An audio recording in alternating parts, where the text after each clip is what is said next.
Hola a todos, yo soy Miren Victoria Mayarov de La Lombana, eh, que es como un trabalenguas, pero no, así me llamo. Si uno lo ve escrito ya mejora la cosa. Y estoy acá para leerles un capítulo de Historia Oficial del Amor de Ricardo Silva Romero, que es básicamente la historia de mi familia también, porque a Ricardo le ha tocado aguantarme muchos años. Ricardo es como no, es mi hermano mayor y sus papás son como mis papás también, como unos papás alternos, como los papás de en la banca. Entonces, bueno, no, a Ricardo se le ocurrió que los personajes del libro leyéramos un capítulo, escogiéramos un capítulo y lo leyéramos. Y yo le obedezco y aquí estoy para leer el capítulo del martes 16 de diciembre de 1958, que es un capítulo en el que salen mis abuelos, José Luis de la Lombana y Iván Mayarov. Yo soy hija de Iván Mayarov, de Jorge Iván Mayarov, y de Miren de la Lombana, Mirencho de la Lombana, que acapara todos los capítulos porque es la mejor amiga de Marcela desde chiquita, desde el colegio. Entonces, pues nada, también le tocaba a Ricardo ponerla en todos los capítulos. Le ha tocado aguantarnos toda la vida. Entonces, pues nada, voy a empezar a leer. Pero antes de leer me dijeron que aclarar una cosa, y es que el apellido de mi mamá, o mi apellido también, es de la Lombana, no de la Lambona. Porque en ese orden de ideas yo sería la hija de la Lambona. Y es un gran chiste, no se me ha ocurrido en todos estos años, pero, pero pues es injusto con mi mamá porque ella no es Lambona. Se ha ganado muchos problemas precisamente por eso, por ser todo lo contrario. Entonces, nada, ya aclaré eso y entonces voy a empezar a leer el capítulo. Espero no trabarme, espero que, que sepa leer, que Ricardo confía en mí, que sé leer y, y nada, también espero que no se me quiebre la voz porque hacer show tampoco es lo mío. Entonces, eh, voy a empezar a leer y mucha suerte. Martes 16 de diciembre de 1958. Romero Aguirre no ha parado de hablar desde que salieron de la casa. A enderezar tuertos y a desfacer agravios, gritó con el puño en alto. El mundo nos quedará pequeño. Está de buen humor. Ja. Como se pone cuando no es un hombre asediado por quién sabe qué problema, sino un espectáculo. Pasen, pasen. Su vozarrón, que es un estrépito y un trombón, zarandea las ventanas de las casas a su paso. Su hija Marcelita, de 10 años, que hoy se ha ganado la suerte de acompañarlo a la peluquería y se ha puesto su vestido blanco y su abrigo y sus guantes, porque no quiere que nadie le prenda la gripa asiática, le agarra la mano grande y de piedra. Papá. Y él se regodea en un monólogo sobre cómo el cacareado Frente Nacional, que fue mi idea, y es repartirse las tres ramas del poder entre los liberales y los conservadores, y ha sido la solución desde 1854, seguramente va a apagar la violencia entre los dos partidos y va a servir para que la gente crea que el malo de la película era el general Rojas Pinilla, pero también va a encender una guerra civil. Y solo parece ensombrecerse cuando un voceador le ofrece el tiempo de hoy, que titula Autodetención y embargo de los bienes a Rojas Pinilla, en 6 columnas, a 30 centavos no más. Jamás, le responde, atrapado en su juramento, al extrañado vendedor. Se están cumpliendo 1 año y 7 meses desde ese viernes de mayo, en el que el general tuvo que abandonar el palacio presidencial por la puerta de atrás. Se dejó llevar por los lugares comunes de una dictadura. Se extravió en su guerra a muerte con los periódicos que ponían en duda su versión del país. Se enfureció ante las protestas estudiantiles y los saboteos orquestados por el bipartidismo y permitió una venganza brutal por la rechifla de su hija en la misma plaza de la Santa María, que unos minutos antes había ovacionado al jefe liberal Lleras Camargo. Y era sí, otro no. Desde entonces, Romero Aguirre repite y repite, y algunos piensan que lo suyo es el resentimiento de quien ha perdido el pulso con los mejores. Y la cordura, de paso, como un actor forzado a encarnar a un mismo personaje de aquí a la muerte. Que ahora, ¿quién carajo va a creernos que los malos de esta historia son los buenos? 2 cuadras más allá, como si el voceador del tiempo hubiera sido otro fantasma de los que él suele encontrarse por ahí, Romero Aguirre recobra la gracia. Ya se ve, a unos pasos, el Hotel Tequendama. Y le recita a la hijita que le heredó la combatividad y el temple, de arriba abajo y de memoria. Michin dijo a su mamá, voy a volverme pateta, y el que conmigo se meta, en el acto morirá. Je. Y antes de llegar a la peluquería, solo para decirse a sí mismo, no te lo puedo creer, le pregunta, ¿cuál es, por ejemplo, el número 12 de los deberes para con nuestros padres del Manual de Urbanidad y Buenas Maneras para uso de la juventud de ambos sexos del escritor venezolano Manuel Antonio Carreño?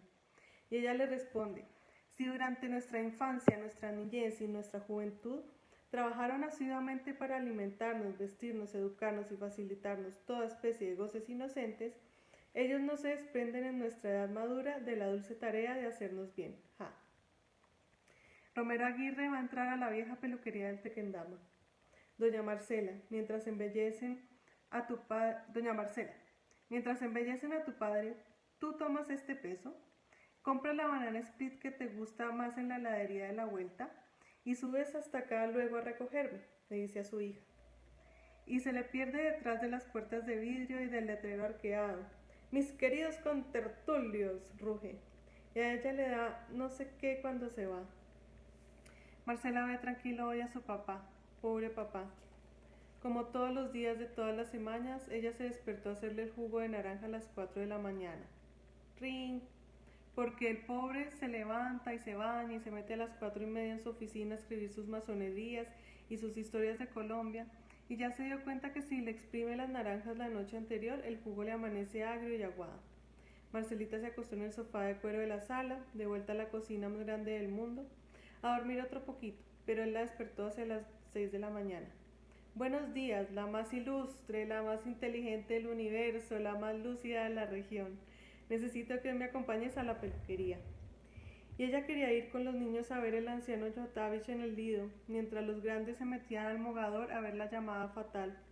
Y sin embargo, lo acompañó a consentir a los animales del patio de atrás y se arregló y se vistió y estuvo lista muy muy temprano, porque sería incapaz de decirle que no. Pobre papá, pobre. ¿Cómo estaba sufriendo por culpa de Alfonsito, su primogénito, su príncipe? Para su orgullo, su Alfonsito se ha vuelto un defensor de los derechos del pueblo y un líder de los muchachos inconformes y un abogado laborista de los 1000 demonios. Pero, para su vergüenza, su primer Romero Buch no ha parado de meterse en los problemas de vida o muerte en los que se meten los comunistas. Y desde el año pasado, cuando se casó con su novia Nidia Tobón, que es otra revolucionaria irredenta e incansable, y eso está bien, pero no ha podido vigilarlo. Ay, su niño, su delfín, tanto cuidarlo, tanto servirle el agua hervida en copas de plata y entregarle el periódico antes que todos, para nada. ¿Qué tal el día en que esa gente cara cortada del SIC, que lo ha tenido en la mira desde que empezó la Casa de los Rojos en la Tierra, se metió en su habitación y le preguntó, ¿quién putas es ese señor? Frente al cuadro ornamentado de Vladimir Lenin. Pues es mi abuelo Cesario, respondió Alfonsito, y por muy poco lo salvó la ignorancia de la autoridad. ¿Qué tal la tarde en que lo apuñalaron en aquella reunión de revoltosos en la media torta? No le vayas a decir a papá, dijo a sus hermanos, uno por uno, hasta que Romero Aguirre se enteró del atentado y tuvo que rogarle a Marcelita, que terminó metida en ese colegio de monjas y es la única que cree en el Dios en castellano de su madre, que rezara en el balcón de la casa por la vida de un niño. Ay, Dios, que nadie me lo mate, que nadie me lo muera. ¿Qué tal el viaje al palacio de Mao Zedong, en el que anda ahora? ¿Qué estará haciendo por allá en Wuhan, en China? En aquella villa de piedra que se refleja en el lago y se mecen los pinos y los ciruelos y los bambúes como si estuviera a punto de empezar una batalla.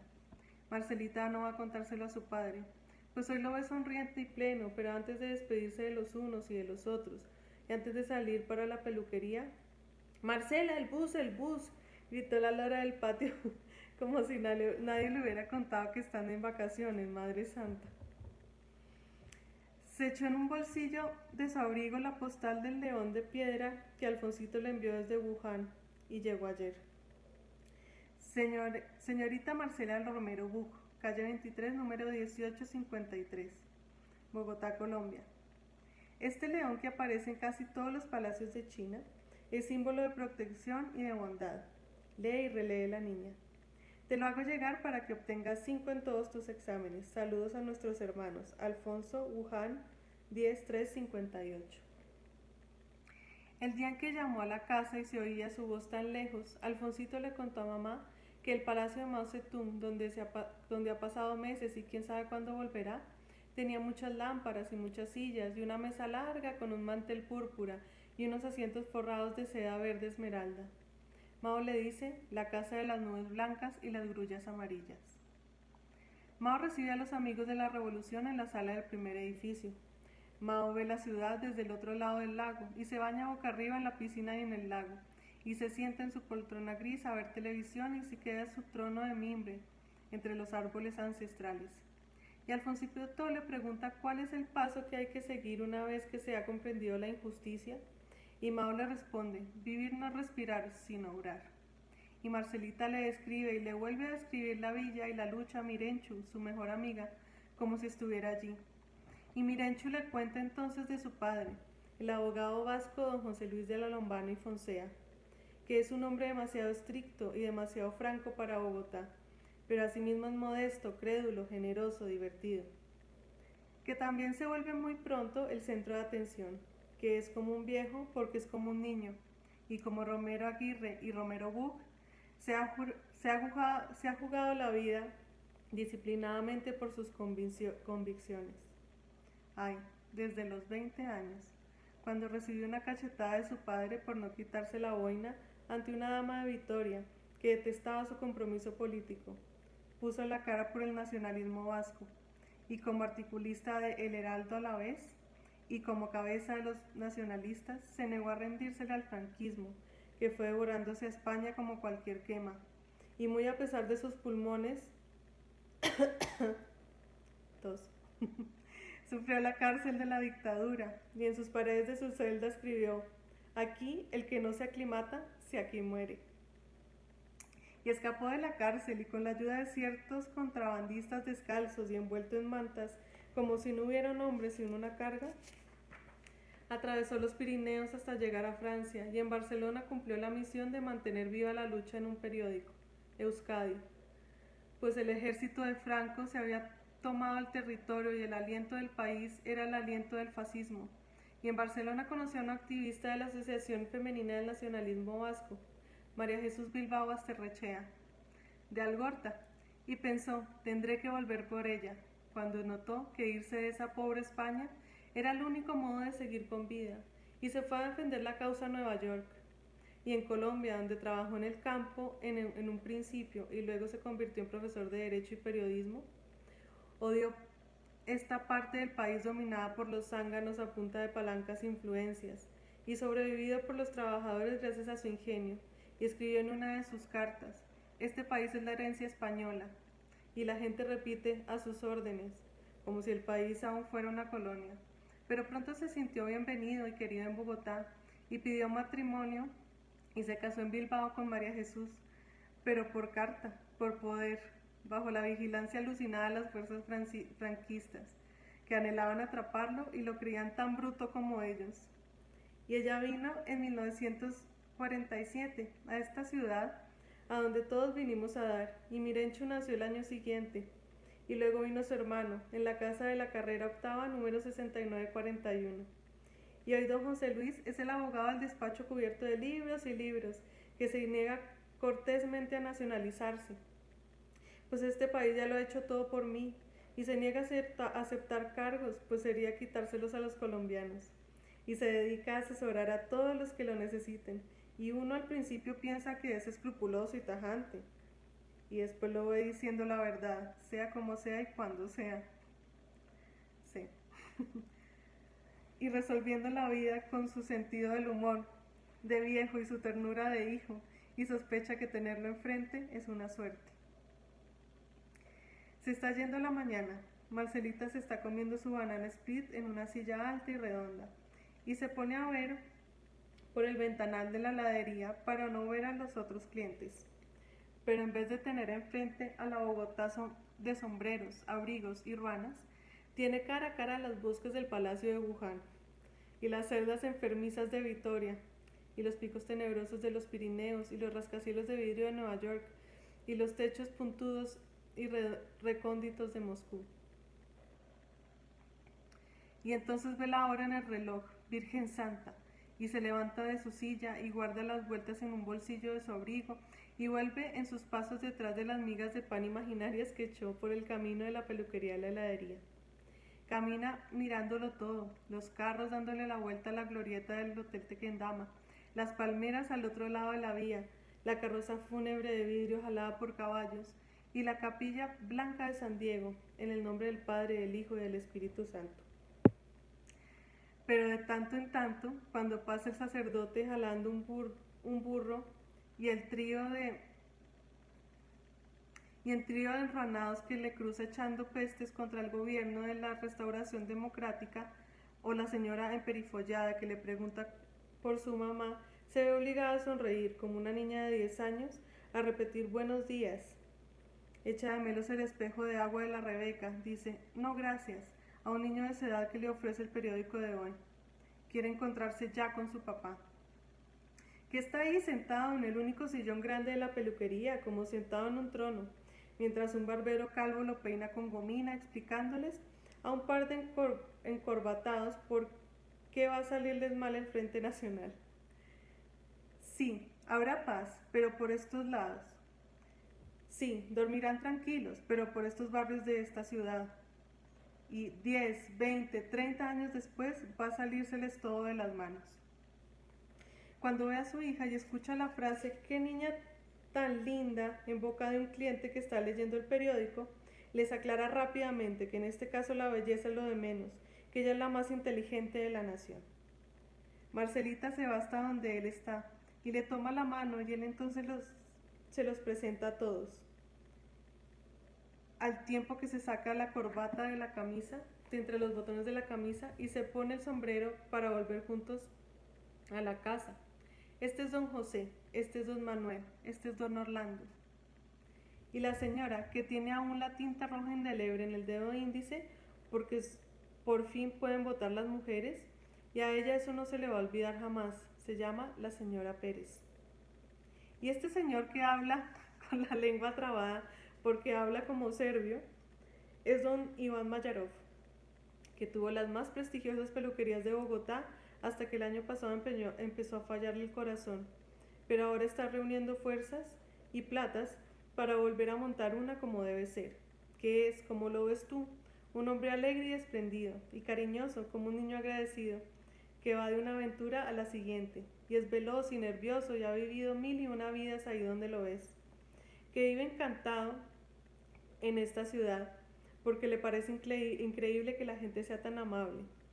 Si no estoy mal, nació en Pančevo, capital de una provincia serbia del Imperio Austrohúngaro, y vio a los bueyes jalando las carrozas de los soldados, de kepis ajustados a la cabeza, y a las niñas con pañoletas rojas y verdes meciendo las cunas de madera en las entradas de las casas, y escapó después de la Primera Guerra, que comenzó en su tierra, y fue rociando de sangre el mundo, a medio mundo, y con la nostalgia a cuesta recorrió media Europa sepia y escarlata y varios países de una Suramérica que no tenía ruinas, y llegó a este país por Puerto Colombia, y vino a Bogotá en champán, por el río Magdalena, pues le habían dicho que esta era la Atenas suramericana.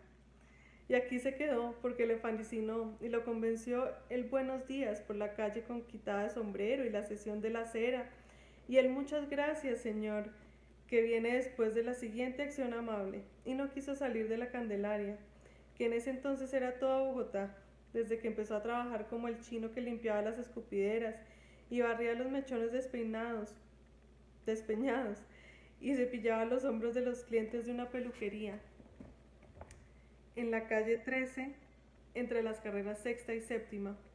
Y luego de años y de años, que de eso es lo que hablan cuando hablan de la vida, se dio cuenta de que había aprendido el oficio del peluquero lo suficiente como para poner su propia peluquería. Y con 3 socios colombianos montó un negocio en la calle 13 entre la octava y la novena, y después en la carrera octava entre la calle 14 y la avenida Jiménez, frente al edificio de piedra y de ventanitas del Banco López. Y se convirtió en el hombre que les cortaba el pelo y les arreglaba las patillas y los bigotes a los líderes de los liberales y de los conservadores. Y pudo librarnos de tantos presidentes azules y rojos pagados de sí mismos, con una navaja afiladísima, pero siempre repitió que no había nada mejor que ser serbio en Colombia, pues uno recibía todo lo bueno y podía decir soy extranjero para no verse en la tarea de odiar a los unos o a los otros. El año pasado le dio un infarto, claro, porque lo malo de Bogotá es que hay menos aire. Y entonces ha estado recuperándose y respirando más y mejor para volver dentro de muy poco a ese trabajo con las manos que le puso los pies en la tierra. Y uno lo ve sentimental y ansioso cuando se deja tomar ventaja de las preocupaciones, y sin embargo pocas veces es derrotado por ellas, pues lo suyo es vivir y seguir viviendo, y abrazar a sus hijos cuando se encuentra por la casa. Dios, le pide Marcelita al piso en su voz más baja, déjame conocer los lugares del mundo en donde suceden las películas, y déjame pelear contra el capitalismo y el franquismo y la desigualdad, y votar por mi papá, y escaparme así de la Primera Guerra. Regresan los dos, padre e hija de la mano, y bajo las vallas y los adornos de la carrera séptima, en la marquesina del Teatro Colombia, sin reparar en los señores de corbata y de chaleco y de sombrero, y sin fijarse en las señoras de vestidos largos y pequeñas carteras negras colgándoles del antebrazo, leen Trevor Howard, Alida Valli y Richard Basehart en La mano del extraño. No hay fila aún, pues faltan un par de horas para la función de las 3 de la tarde, pero cualquiera que no conozca Bogotá puede sacar de las miradas de los transeúntes que pasan, todos, con las manos en los bolsillos, y se quedan alelados entre los afiches y los letreros próximamente. La conclusión de que los bogotanos se refugian en los cines y la sospecha de que esta es una ciudad de refugiados. Vendrá el resto del día, sí, por el camino, de la fachada del teatro a la fachada de la casa, los detendrán para hablar de política. Sí, Romero Aguirre le gritará de una acera a la otra, así te quería ver, hijo de puta, a un rival de tiempos mejores que se ha puesto enfermo. Sí, el mote de queso, que solo papá sabe cómo debe ser, los lotes de vaqueros en la construcción de la esquina, los comerciales en la emisora Nuevo Mundo del vino Moscatel, Moscato Pasito. Temiéndoles al aguardiente y al escándalo, Benito no toma ruidosamente, vive Moscato Pasito. Pero la jornada habrá terminado para Marcelita. Cuando papá vuelva a encerrarse en su oficina a conversar con el monón Jimeno de cómo va a volver a atravesar el laberinto de la política si ya nadie quiere a los liberales radicales. Ay, a ella le hace mucha falta su papá cuando no está. Su papá es como un personaje de película de aventuras, como un héroe de las 1001 noches que ha venido acá a decirles cómo es de verde y de azul este planeta.